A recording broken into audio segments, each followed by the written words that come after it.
सभापति महोदय, अभी 2 दिन पूर्व राज्यसभा में सदस्यों ने इस बात के लिए सरकार को दोषी ठहराया था कि वह उपेक्षित वर्ग की रक्षा के काम में असफल रही है। हो सकता है कि इस आरोप के पीछे कुछ सदस्यों का राजनीतिक उद्देश्य हो, किंतु इससे आरोप को बिल्कुल बेबुनियाद नहीं कहा जा सकता और उसकी उपेक्षा नहीं की जा सकती।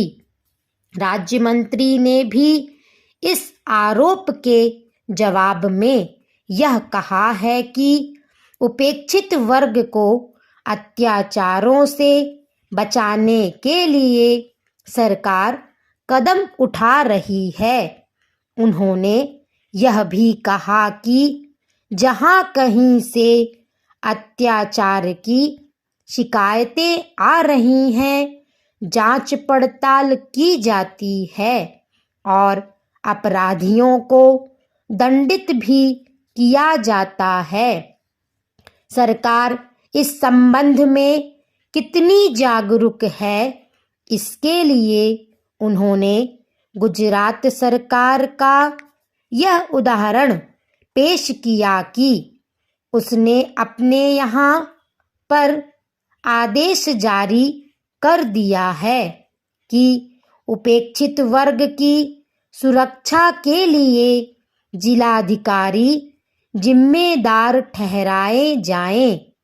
यह सब सही है कि केंद्र सरकार ने इस सिलसिले में आवश्यक संपर्क रखा है, किंतु यह साफ है कि उपेक्षित वर्ग के हितों का काम पूरी सावधानी और जागरूकता से नहीं हो रहा है।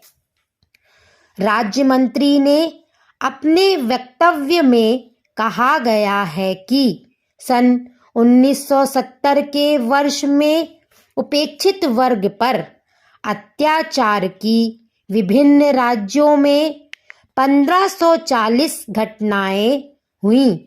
आदिवासियों पर अत्याचारों में कितना भयंकर रूप धारण किया कि वह इस बात से साबित हो जाता है कि कई प्रदेशों में उनको परेशान किया गया और उनके घरों में आग लगा दी गई। शेष मामले ऐसे हैं जिनमें या तो उनकी जमीनों पर कब्जा कर लिया गया था या उन्हें अन्य प्रकार से अपमानित किया गया। इनमें मारपीट, लूट आदि भी शामिल हो सकते हैं। वक्तव्य में राज्यवार ब्यौरा दिया गया है और बताया गया है कि किस राज्य में कितनी घटनाएं हुईं। क्या इसके बाद भी उपेक्षित वर्ग पर अत्याचार की सत्यता में कोई संदेह रह जाता है? वक्तव्य में यह भी बताया गया है कि सरकार ने इन मामलों में क्या कदम उठाए हैं। इस कानून से तब तक कोई फायदा नहीं जब तक यह सिद्ध नहीं होता कि अत्याचार की घटनाएं अब कम हो रही हैं। फिर बहुत से मामले ऐसे भी हैं जिनमें कोई कानूनी कार्यवाही नहीं की गई है।